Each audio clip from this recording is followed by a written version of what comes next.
Eh bien oui, cette série est un échec, je dirais même une grande partie d'échec.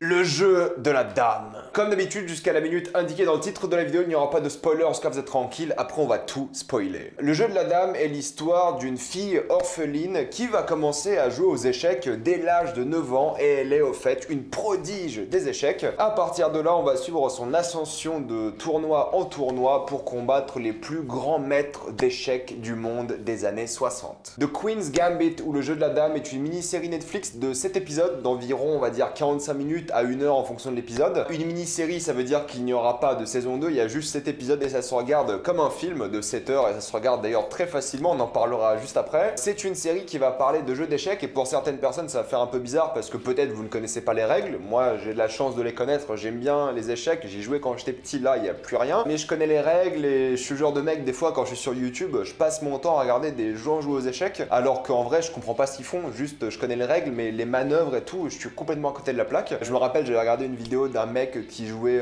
aux échecs contre 4 personnes en même temps, sauf que lui avait les yeux bandés. Enfin bref, tout ça pour vous dire que vous n'avez pas besoin de savoir comment jouer aux échecs ou de comprendre ce qui se passe pour regarder la série. Si c'était le cas, ça serait une série de niche, mais de très petite niche, même s'il y a quand même beaucoup de joueurs d'échecs dans le monde, on estime ça à plus de 500 millions. Oui, c'est très populaire comme jeu, ne l'oubliez pas. Si la série arrive à vous faire regarder 7 épisodes en une seule journée alors que ça parle d'échecs et vous n'y connaissez rien du tout, c'est une grande force. Et bordel, filmer des parties d'échecs et rendre ça excitant, fallait le faire aussi. Et c'est ce que j'aime beaucoup, c'est que tu t'ennuies jamais durant les parties d'échecs et au fait on montre les parties d'échecs comme un sport et comme un art en même temps. Il y a plusieurs personnes qui considèrent les échecs comme un sport, ça existe, et il y a beaucoup de personnes qui considèrent les échecs comme un art plus qu'un jeu. Et les deux sont très bien représentés dans cette série et tu vois l'amour et le respect qu'il y a pour ce jeu ancestral. Et ce qui est marrant avec ça, c'est que peut-être ils disent que de la merde, ça j'en sais rien et c'est peut-être le problème. Donc si vous jouez aux échecs et vous avez regardé la série, dites-moi dans les commentaires si la série est assez réaliste dans le sens où est-ce que les manœuvres sont bien expliquées, parce que des fois ils parlent technique dans la série et forcément tu comprends rien, mais t'as pas besoin de comprendre, c'est ça qui est fort encore une fois. En plus de ça, c'est une série dans les années 60 avec une ambiance assez folle quand même, je trouve que l'ambiance est vraiment excellente et tu vas beaucoup voyager. Paris, les USA, beaucoup dans les USA, Moscou même, et il y a une vraie ambiance qui s'installe peu importe la ville où t'es, avec la représentation des années 60,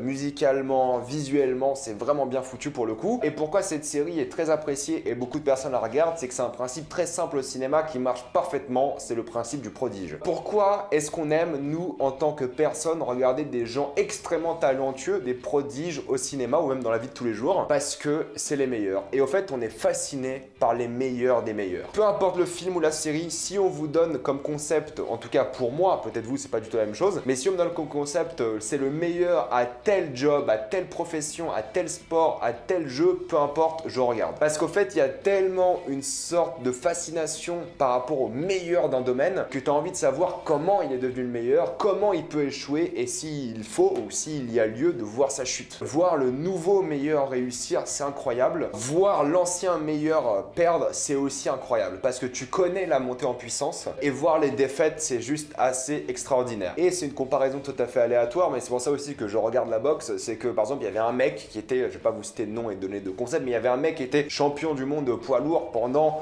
14 ans il me semble, et depuis quelques années il a perdu. Au fait tu vois en fait la montée en puissance d'un mec en boxe ou dans les parties d'échecs par exemple, comme dans cette série, et à la fin quand il commence à perdre, tu ressens quelque chose, tu sens vraiment la fin d'une ère, et c'est ça que j'aime beaucoup avec cette série et avec tous les films de prodiges, c'est voir quelqu'un monter au sommet et perdre. Je dis pas que cette personne-là perd, là on suit plus la montée, mais en tout cas je vous laisserai regarder si ça vous intéresse, si jamais elle perd ou pas. C'est pour ça qu'on aime les Rocky par exemple, c'est pour ça ma comparaison avec la boxe, sauf que moi je parlais de la vraie vie pour le coup. Rain Man par exemple, l'intellect de quelqu'un, bon là c'est un autiste, mais on aime beaucoup le fait qu'il soit extrêmement brillant dans ce qu'il fait. Un homme d'exception, là c'est encore plus compliqué, mais voilà, à chaque fois il y a un petit twist par rapport à l'intellect, par rapport au prodige, et c'est ça qui nous fait rêver dans les films et les séries, et c'est exactement ce qu'on a là. C'est pour ça que c'est extrêmement addictif, c'est qu'on est fasciné et au fait on s'attache énormément énormément à ce personnage, non pas pour qui elle est, mais parce que tu as envie de la voir réussir. On a envie de la voir réviser pour réussir, comme on a envie de voir un sportif s'entraîner pour réussir. Et c'est pour ça que la série cartonne et que les gens sont addicts, c'est qu'on est juste fasciné, d'après moi, par ça. Donc en plus d'être complètement supporter de cette fille qui commence à monter les échelons des tournois d'échecs, en tout cas, on va s'intéresser au fait qu'elle est intelligente de une, brillante.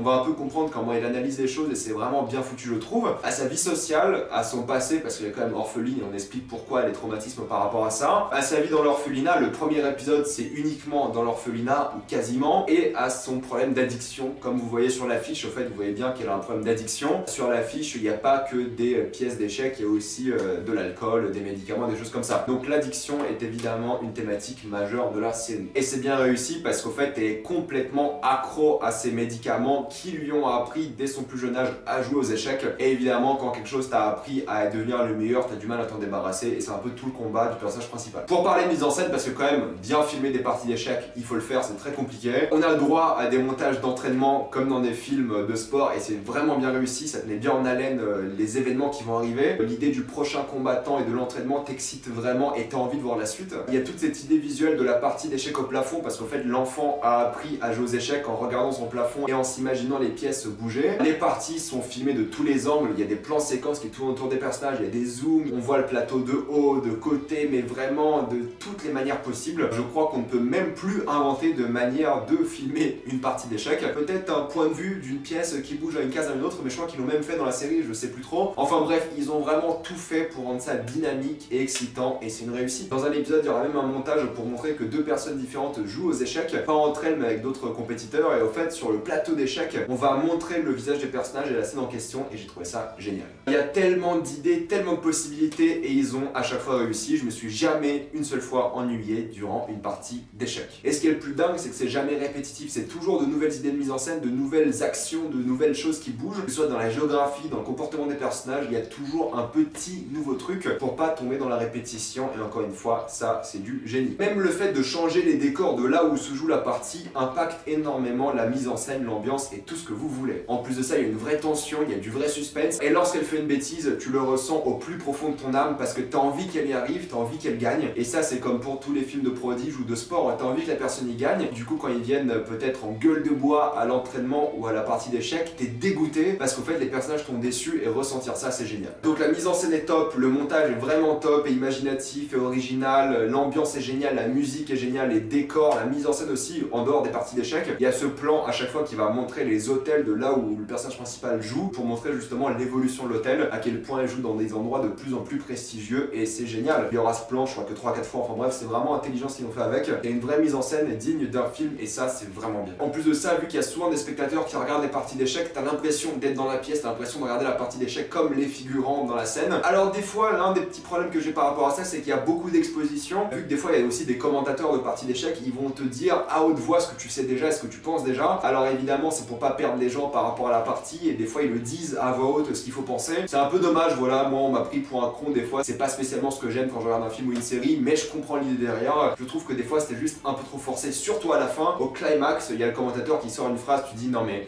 je sais, enfin je le sais ça déjà, faut pas le répéter maintenant, je sais. C'est comme dans les séries quand il y a un flashback d'un truc que tu te rappelles très bien parce que tu l'as vu il y a une semaine, tu dis non mais arrêtez quoi. Niveau rythme, il faut en parler un peu parce que oui, j'ai regardé la série en entier aujourd'hui, de 10h à peu près 20h, j'ai tout regardé d'une traite, j'étais vraiment accro, c'était impossible d'arrêter, mais c'est vrai que la première partie où elle apprend à jouer aux échecs, où vraiment on se concentre sur le fait qu'elle devienne la meilleure, là oui c'est excitant, c'est intéressant, t'es à fond dedans. À partir d'un moment, quand ça commence à parler plus d'elle en tant que personnage, en tant vraiment que personne, ça devient moins intéressant. Parce qu'en fait, elle a vraiment pas d'évolution, sauf tout à la fin. Et en fait, t'as genre 3 épisodes où elle est censée évoluer et il se passe rien, elle stagne. C'est peut-être une volonté de montrer qu'elle n'arrive pas à se sortir de ses addictions, de ses problèmes, mais c'est vrai que ces épisodes-là où on parle d'elle plus que de ses problèmes d'échec, on parle de ses vrais problèmes dans la vraie vie, ça m'a pas intéressé. Encore une fois, j'aime le personnage non pas pour qui elle est, mais juste parce que c'est la meilleure. Et c'est peut-être un peu égoïste de ma part, mais c'est la réalité. En fait, moi je m'en foutais un peu de qui elle était, comme je m'en fous qui est le boxeur numéro 1 du moment. Je m'en fous qui il est. C'est peut-être plus intéressant de savoir leur vie, voilà, je les suis sur Insta, ça me suffit. Mais quand moi je veux les voir vaincre, moi je veux les voir faire de la boxe et se battre et gagner ou perdre. Qui ils sont dans la vraie vie, je m'en fiche. Moi je veux juste qu'ils arrivent sur le ring et qui gagne. Là c'est un peu pareil avec la série, je m'en foutais un peu du personnage, je m'en foutais vraiment de ce qu'elle faisait dans sa vie. Oui, il y avait des problèmes, oui, c'est des thématiques importantes et tout, mais globalement, ça m'intéressait pas autant que qui elle était dans une partie d'échecs. Donc je pense quand même qu'on aurait pu enlever un épisode parce qu'il y a trop de blabla, trop de répétitions, pas assez d'évolution, et il y a quand même un ventre mou dans la série qui fait un peu de mal, mine de rien. Donc au lieu d'avoir cet épisode 6, ça aurait été parfait, là ça traîne un peu en longueur, et je n'ai pas trouvé ça extrêmement intéressant. Mais sinon, il y a des idées intéressantes sur le deuil, sur l'addiction, ils en parlent plutôt bien, même si le deuil, pour le coup, là où il y avait moyen de développer un truc, rien du tout. On retourne sur l'addiction, ce qui oui est en lien avec le deuil, d'accord, mais en vrai ils auraient pu développer le deuil beaucoup plus. Et il y a une idée très intéressante par rapport à la Russie, enfin en tout cas l'URSS de l'époque, et il y a toute une thématique par rapport à la guerre froide qui est plutôt bien faite, mais j'en parlerai en spoiler. Et il y a quelques facilités scénaristiques, je l'avoue, mais ça m'a pas dérangé plus que ça, et à chaque fois qu'il y en avait, c'était assez adorable, et c'était pas des trucs où ça changeait l'histoire de la série en soi, c'était juste des petits détails, des petites choses extra qui étaient là pour faire plaisir aux personnages et pour nous faire plaisir aussi. Pour conclure, de Queen's Gambit, ou le jeu de la dame, c'est vachement bien pour le coup, c'est super addictif, c'est plutôt bien foutu, vraiment une réussite de nous montrer des jeux d'échecs de manière aussi excitante, et même si j'aurais aimé un personnage qui évolue un peu plus, parce qu'en vrai il n'y a qu'un seul personnage qui est vraiment développé, c'est le personnage principal, même si j'aurais aimé plus de développement et que ça aille de manière un peu plus intéressante sur son personnage à elle, ils n'ont pas réussi à la rendre pour moi intéressante en dehors de ces parties d'échecs, sauf à la fin, tout à la fin où pour le coup là je ressentais un vrai attachement pour elle et je ressentais vraiment l'évolution, mais il y a quand même quelques épisodes où ça traîne, mais mis à part ça c'est vraiment bien fait, l'ambiance est géniale, les années 60, la musique, les décors, la mise en scène, bref je ne peux que vous recommander cette série, peu importe ce que vous aimez dans la vie d'habitude niveau série, c'est ultra grand public et c'est vraiment très recommandable. Avant de passer en spoiler, pensez à vous abonner à la chaîne pour plus de vidéos, mettez un j'aime et partagez cette vidéo, ça aide beaucoup la chaîne. Si vous aimez la chaîne, pensez à la rejoindre, à devenir membre soutien ou faire un petit don sur Utip. Suivez-moi sur Instagram pour des critiques exclusives, suivez-moi sur Twitter pour toutes les news et on spoil. Je vais aller très vite, on va pas perdre beaucoup de temps parce qu'en vrai il n'y a pas énormément de choses à raconter en niveau spoiler, mais c'est évidemment le personnage d'Elisabeth et tout tourne autour d'elle, voilà, Madame Harmon, et tout tourne autour d'elle, tous les personnages, toutes les intrigues, tout ce que vous voulez. C'est d'ailleurs le seul personnage développé de la série, c'est assez dommage de ce point de vue là parce que des fois ils essaient de développer d'autres personnages, mais sans plus et c'est un peu décevant, donc c'est pas très grave, mais bon, le personnage est pas assez bien développé parce qu'on passe trop de temps sur son addiction, et en fait il y a qu'à la fin où elle lâche tout, voilà, toutes ses addictions, elle lâche tout pour devenir la meilleure. Mais de l'épisode 4 au 7, on parle que de ça en fait. Il n'y a que l'addiction, il n'y a que l'addiction, il n'y a que l'alcool, les pilules, tout ce que vous voulez. En fait, on parle pas assez de sa mère biologique, je trouve. On parle pas assez de son enfance difficile parce que c'est ça qui cause son addiction, aux tranquillisants, à l'alcool, aux médicaments, tout ce que vous voulez. Et il y a des flashbacks et tout, mais je trouve que c'est pas assez bien développé. On aurait pu en parler plus pour mieux comprendre un peu le traumatisme. Mis à part le fait que sa mère biologique a des vrais problèmes psychologiques qu'on n'en sait pas trop et c'est un peu dommage. Vous allez me dire, on en sait autant que la gamine et du coup ça nous donne son point de vue. Oui, mais c'est pas assez, je trouve, pour vraiment s'attacher à elle de ce point de vue-là. Il y a un épisode où elle revient à son orphelinat et là ça aurait été intéressant d'avoir quelque chose de vraiment émouvant et au final il n'y a pas trop d'émotion sauf par rapport à la personne qui lui a appris à jouer aux échecs où là il y avait une certaine émotion, mais pareil, je pensais que cette personne allait l'adopter et qu'ils allaient grandir ensemble et jouer aux échecs, mais pas du tout au final. La fin de son intrigue est émouvante. Sa vie sociale est vraiment peu développée. On aurait pu plus parler du fait que peut-être elle a couché avec une femme. On aurait peut-être plus dû parler du fait qu'elle n'arrive pas à se faire des amis ou les seuls amis qu'elle se fait, bah il y a une relation bizarre, à chaque fois il y a du sexe avec ça. On aurait pu parler des vrais problèmes sociaux qu'elle a parce que chaque fois qu'il y a un mec, elle couche avec. D'où est-ce que ça vient? Est-ce que c'est le fait qu'elle a pas eu de père? Tu vois,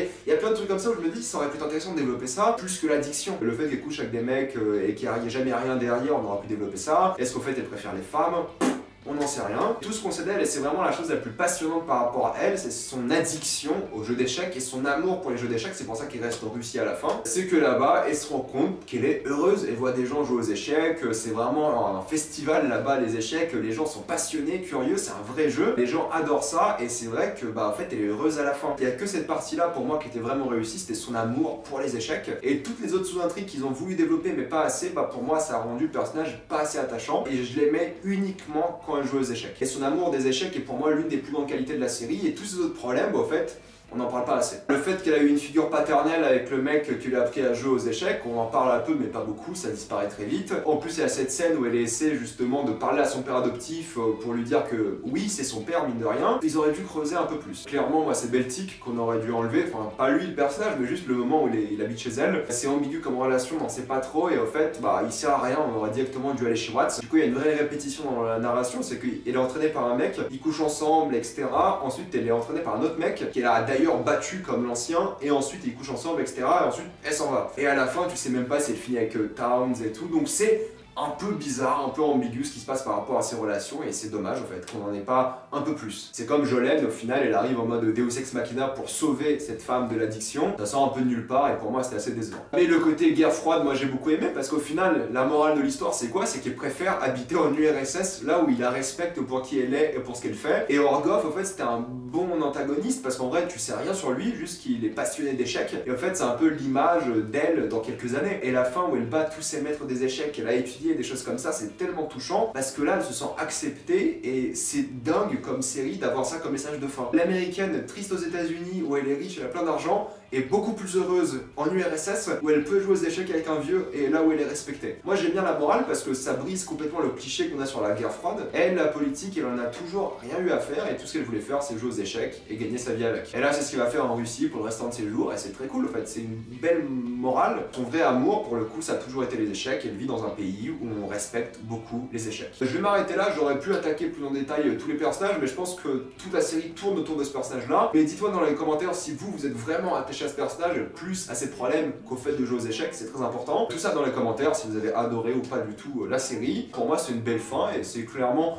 peut-être pas l'une des meilleures séries de tous les temps mais une très bonne série qui est sortie cette année. Comme d'habitude pensez à vous abonner à la chaîne pour plus de vidéos, mettez un j'aime et partagez cette vidéo, ça aide beaucoup la chaîne. Si vous aimez la chaîne, pensez à devenir membre soutien ou à faire un petit don sur Utip. Suivez-moi sur Instagram pour des critiques exclusives, suivez-moi sur Twitter pour toutes les news et salut à tous.